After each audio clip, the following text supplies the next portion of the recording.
Nothing in this podcast is intended as investment advice, and the people in this podcast may hold positions in the stocks they talk about. Do not buy any investment based solely on a tip or recommendation. Please do your own research.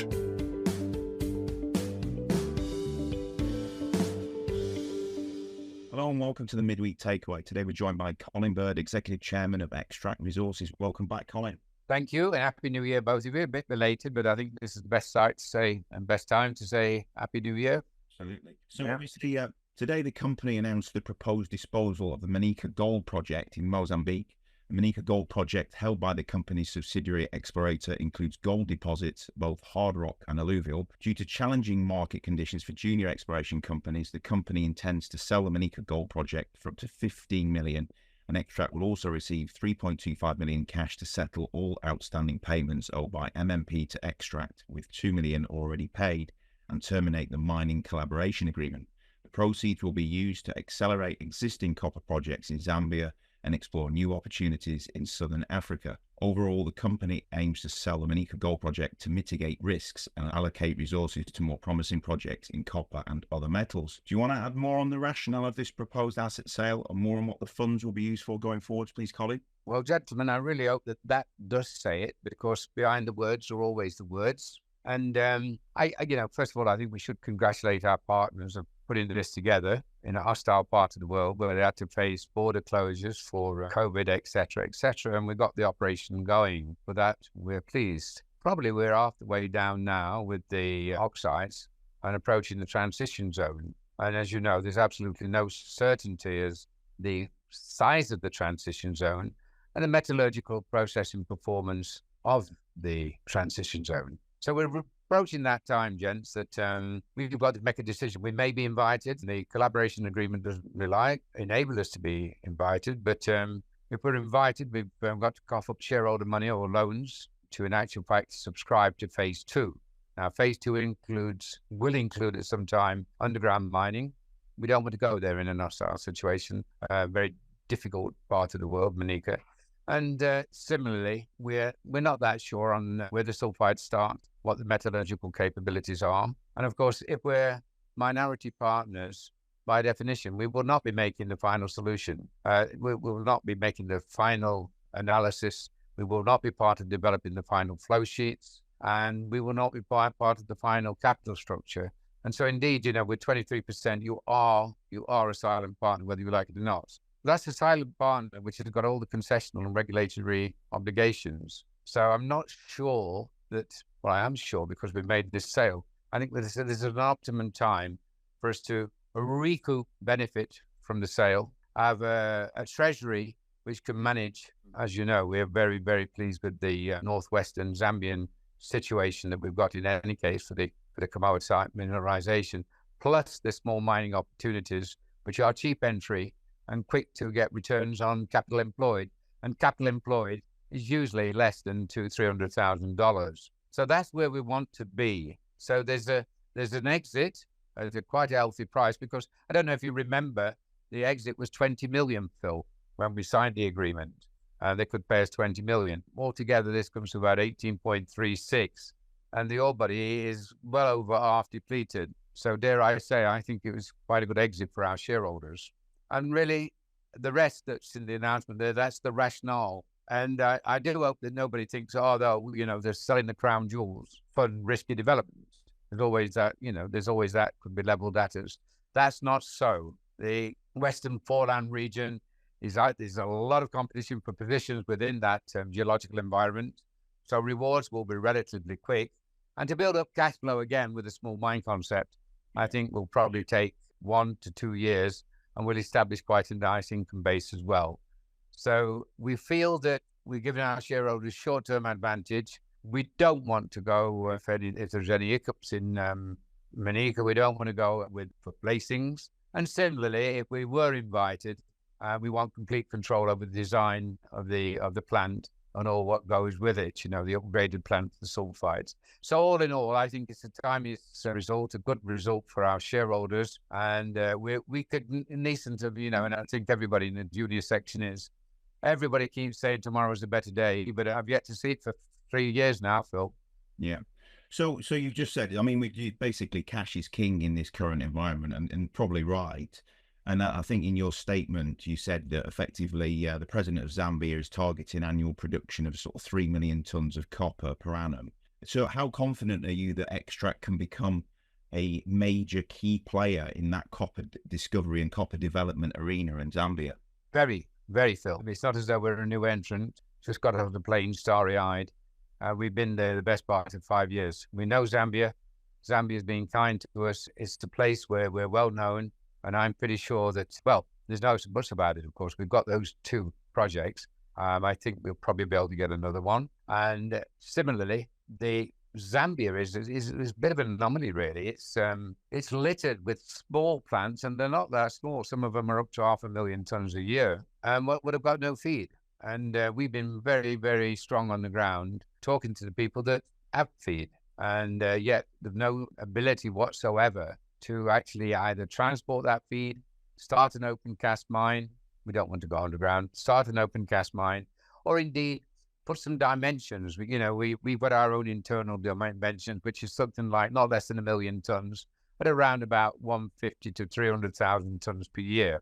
And these things don't need a fortune to capitalize, Phil. They need a little bit of extra drilling, some definition, and make sure you've got a plant within 1%-ish. Then your plant has got to be pretty close. But if the ore upgrades, which most do, that's the most money what's been spent. And, we're spending that at bushrangers too. All over the world, people are taking isolated ore bodies, upgrading the ore, and standing the transport cost to beneficiate the ore and get the copper out of the ground. So it's a changing world which we want to take part in. And as I say, Zambia is quite an anomaly. It's got so many of those situations that we're looking at and following up as well. So we have got a nice, shall we say, pipeline of little projects to look at. And we're very well positioned with our Northwest projects. I don't want to regret what I'm about to say now, but we're gonna go as far as we can under our own management. We don't want to joint venture them if we can, Phil, because the rewards aren't in joint venture. The rewards are getting full value out as a company, and this deal should allow us to do that. So, Colin, you've sold the crown jewels, as you've just said, and that's what some people are going to say about this situation. Current market capitalization of Xtract is about £9.5 million. You have sold this particular deal for 14.5 million sterling, roughly, depending on which day you take the exchange rate and when you receive the money. And you still have all the Zambian assets, Bushranger. So let's look at Bushranger head on, okay? What is the prospect for Bushranger? I mean, I'm quite sure quite a lot of people will be screaming at you saying, do not spend any more money on Bushranger right now because the copper price isn't conducive to that. What do you say to those people? Well, first of all, you said it for me. You made a very, very, very good summary. And you hardly call it selling the crown jewels when you've got a chunk of cash coming in, which is much higher than today's market cap. What am I going to say about Bushranger? If copper was $10,000, Bushranger's a project. We took on about 170,000 tons of copper, contained copper. We've now got 1.3 million tons of contained copper. The mine's demonstrated to be quite uniform, lower grade than we wanted, but still quite a reasonable grade.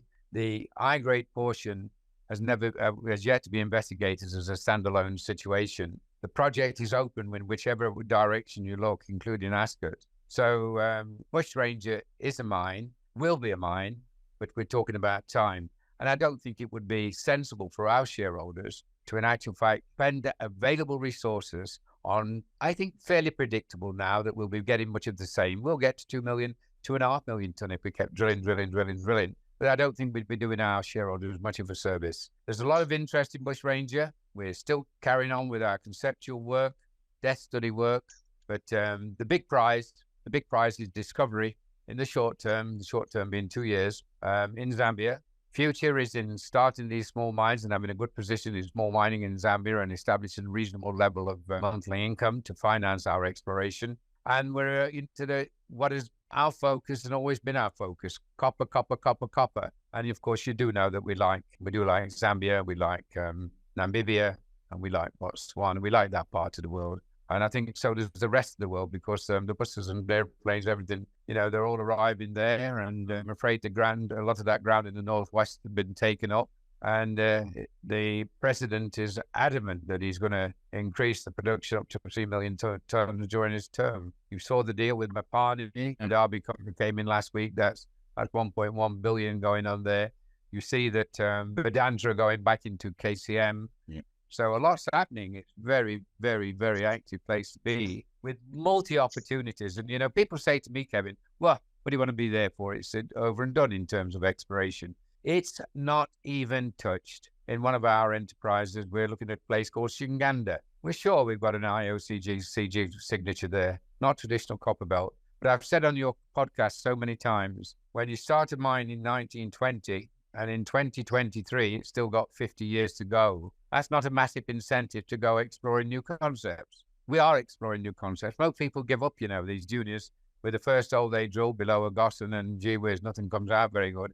You should see some of the stuff that we've got at Shinganda. We've reported it. We've announced it. We know we're onto something, and it's just bringing it home. That's Zambia in a nutshell. Yes. Okay. So in terms of the licenses that you have in Zambia, okay. Yes. What relation are they in terms of where they are in relation to the First Quantum AFP joint venture that is being drilled at the minute? Where are they're in close? They're in close proximity, and anybody who's making a forecast, where the informed geologists and industry commentators who are making a forecast on where the Kamoa type, the Western Foreland, and Kolwezi mineralization is right bang in the middle of it all. And one of us is going to make a discovery, and the one who makes the discovery, be it First Quantum, be it the other players there, are actually going to lift the old profile of the Northwest. And it needn't be us, Kevin. It needn't be us. I rather hope it is. But that area will be totally revalued.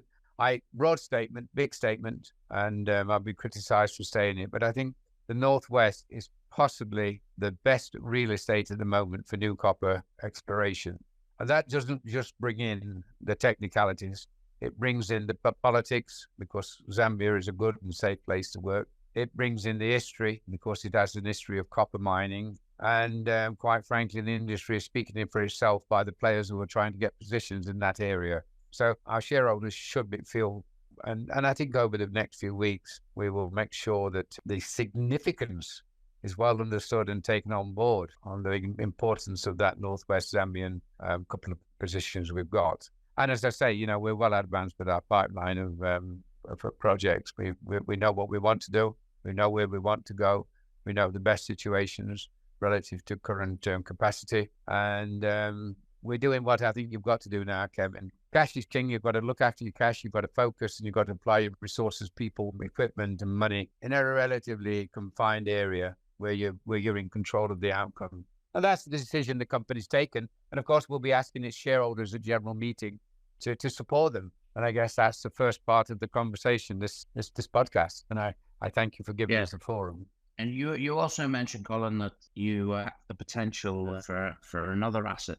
Is that likely to be in Zambia as well, or elsewhere in Africa? What I can say with confidence, most of the things we're looking at are copper, and it will definitely be copper, and it will definitely be Southern Africa. There was so much competition for attention. We have turned an asset into cash for our shareholders.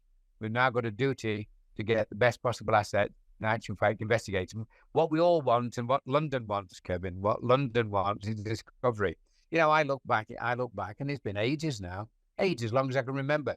It's possibly the last one that we made is the real one, Kalambila, which, by the way, is about 60 kilometers away from where we are now. And we are exhibited with two phases of copper mineralization. One is the typical surface type stuff, which has been discovered in the project area, not this project area, but very close. And of course, then there's the deeper Western Foreland and Kamoa. So it's not as though we're into a geological arena that we know nothing about. We know the geology up in that Northwest.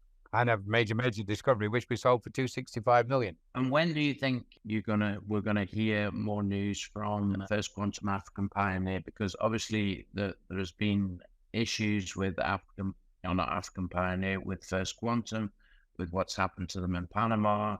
Can you say anything that's going to help people think, yes, this is going to be a good result? It would be entirely incorrect of me to predict what's going to happen in Panama. All I know is that we've got our quarterly report. They're very bullish, and we'll have something to tell the market very soon. But to to comment on, these political situations with major mining companies and governments are difficult enough without somebody like Colin Bird, who's, in junior space, making his projections on what the outcome might be. I think as a personal comment, not as a company comment, the situation is rather sad. I feel for First Quantum, but they've got very positive management who's had their difficulties before, like we all have. And I'm sure they've managed them through and managed through it very positively. And they can see. I think in a nutshell, we're happy we've got First Quantum as partners, and as always in my entire history, they've shown themselves the professional unit they are.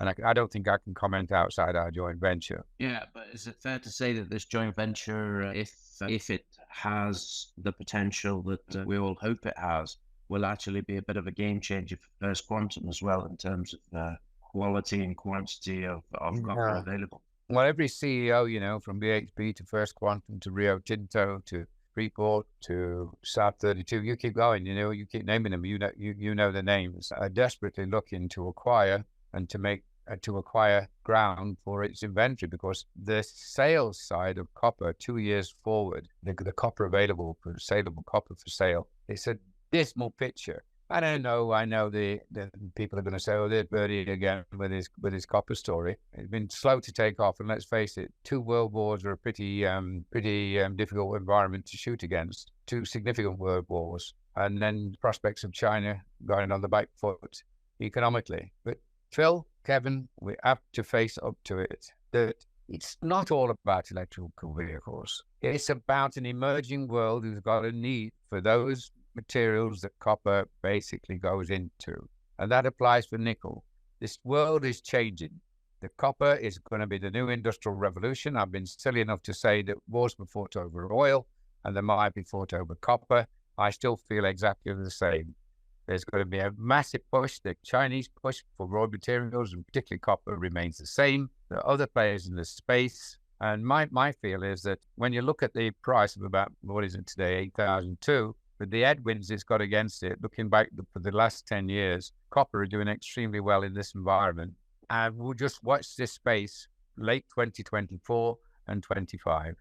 It's the right metal to be in. I'm absolutely convinced, never been more convinced. Our boards are all convinced. And quite frankly, if we got it wrong, we got it wrong. And I think a lot of players like Goldman Sachs has got it wrong, JP Morgan. So we're in a pretty capable crowd of failure. It's almost inevitable, or nothing's inevitable. I mean, the world could collapse tomorrow. But in terms of, we've got a normal world with normal business, with the disadvantages suffering at the moment, copper is going to have its big day, because the supply is actually looking desperate, Kevin. It's actually looking desperate. Yeah. So assuming that this proposed disposal goes ahead, obviously it's got to be ratified at the EGM or general meeting, and rainy season finishes, etc. So what can the shareholders and listeners look forward to in 2024 in terms of exploration? You want to just talk through some of the roadmap for 24, Colin, please? Yeah, you've hit it on those, haven't we? We're doing all our desk research. What we're doing is, I like cartoons. That's how Columbia's first oil was actually developed. I'm telling you secrets now. We sat there one night and I wouldn't go to bed. And we got this great piece of paper. We drill every single hole at Columbia. The geologists love straight lines, and you can't always have them. And miners can draw a straight line from Perth to London. So we can be as equally dangerous. But I put every bit of information on the paper that we could possibly have done by lots and lots of companies over many, many years. And we elected to drill hole 1. And hole 1 at Columbia was 114 meters, I think at 1.2%, something like that. Was an absolutely cracker of it all. Now, of course, there was an element of luck in that. But to me, that's before you employ the big machine, that's what you're going to do. Because, drilling these deep holes is expensive, and drilling any holes is expensive. And so we've got, the team of geologists, we've got Martin there. We've got the former head of Anglo-Africa, Mike Holman. We've got a very conceptual geologist called Hunter, who's got an MSc. We just recruited another graduate geologist who's got an MSc and who's basically showed himself to be a bit of a live wire in the world. And we've got the local knowledge as well. And that's all being applied as we all sit. And we're doing that whopping great cartoon. I'm maybe telling too much in there. I get doing that massive cartoon where every bit of information we can get is on one general map. And we're trying to get to trends. We're getting to structures, to drivers. And the popular word in geology nowadays is architecture. So without employing all this fancy deep geophysics, we've got the benefit of it picking up that report out of this report. We're actually trying to get a vision of where we go. And you're absolutely right. We've got to go in probably as the rains begin to dry with the trenches. And we've got to be drilling around about April, May. No doubt about it. It is seasonal. You've got to get there. But we're so blessed with information packages that it's not going to be of course, it's guesswork. It's always guesswork. But boy, that guesswork is supported by a stack of information and trends. And we know we can do some surface drilling to actually establish the type of mineralization we've got. We can check out for the faults. And then, of course, sooner or later, we've got to check that Western Foreland. But not before we've put together a regional profile of where we are. So you've hit it on the nose, Phil. There's only one way, but there's a lot of work you can do in this day and age before you actually get the big machine out. And that is going on as you and I are sitting talking. But I mean, do you see that team? You've got a 25-year-old new MSc, all the way up to Anglo's ex-head of exploration. What a team! And the conceptual, they're open-minded. But you've got guys who work for big companies. You've got guys who are just starting out in the careers, but have had extremely good education. We're going to give it its best shot. And I'm hopeful for our shareholders that our best shot works. But having said that, remember, we're not the only ones there. There are other companies drilling as well. And I think by the time we get to June next year, within the various licenses, there'll be 5 areas being drilled. One of us is going to hit the jackpot. And I don't necessarily think it needs to be us, because the one who hits the jackpot will lift the region up. Ivanhoe know it's there. I mean, Ivanhoe are in Kamoa. They're only 60 kilometers up the road in the Congo. They know the Western Foreland is highly prospective. They know it goes into Zambia, and they're down there too, looking around. So I think we've positioned. Colin, when you say next year, do you mean this year? Oh, good Lord, I do mean this year. Yeah, of course I do. I'm sorry. Yes, what I mean is when the rains have stopped around about May. Of course I do. Okay, great. I mean, I think basically, from the way I look at it is there was the potential to have the drip feed of the gold coming in from Manica. The reality is there was also going to be a large spend and a risk there involved in the spend to take it to the next level in Manica. So instead, you have said, no, okay, thanks, guys. What will you buy the project for us, offers for? Because effectively we haven't got the decision-making power anyway. You've come out of that with £14 million plus in sterling, with a market cap of 9.5 million. And not all bets, because I think Bushranger is potentially still a game changer for Xtract. Obviously, right now it's a no-go. But, if you do hit something in Zambia, this is going to be the sky's the limit, I think. And you're going to have cash to do it over the next 3 or 4 years. So we hope to see you drilling when we're there, and good luck. Yeah. Well, in the words of poor old Kenny Rogers has died now, but we shouldn't forget what his song said. You've got to know when to hold them. You got to know when to fold them. You got to know when to walk. You've got to know when to run. We're folding them, and we think we're folding them for a great situation for our shareholders. But equally, don't forget, we've got a brand new set of cards, the Bushranger Ace. We've got that nicely tucked under the carpet as well. Very good. On that note, we'll say Colin Bird, Executive Chairman of Xtract Resources. Thanks very much for your time. Thank you very much. Thank you. Always nice to talk to you both. This podcast was brought to you by Roast PR Limited. If you would like to appear on a future episode of The Sunday Roast, please email admin@thesundayroast.net.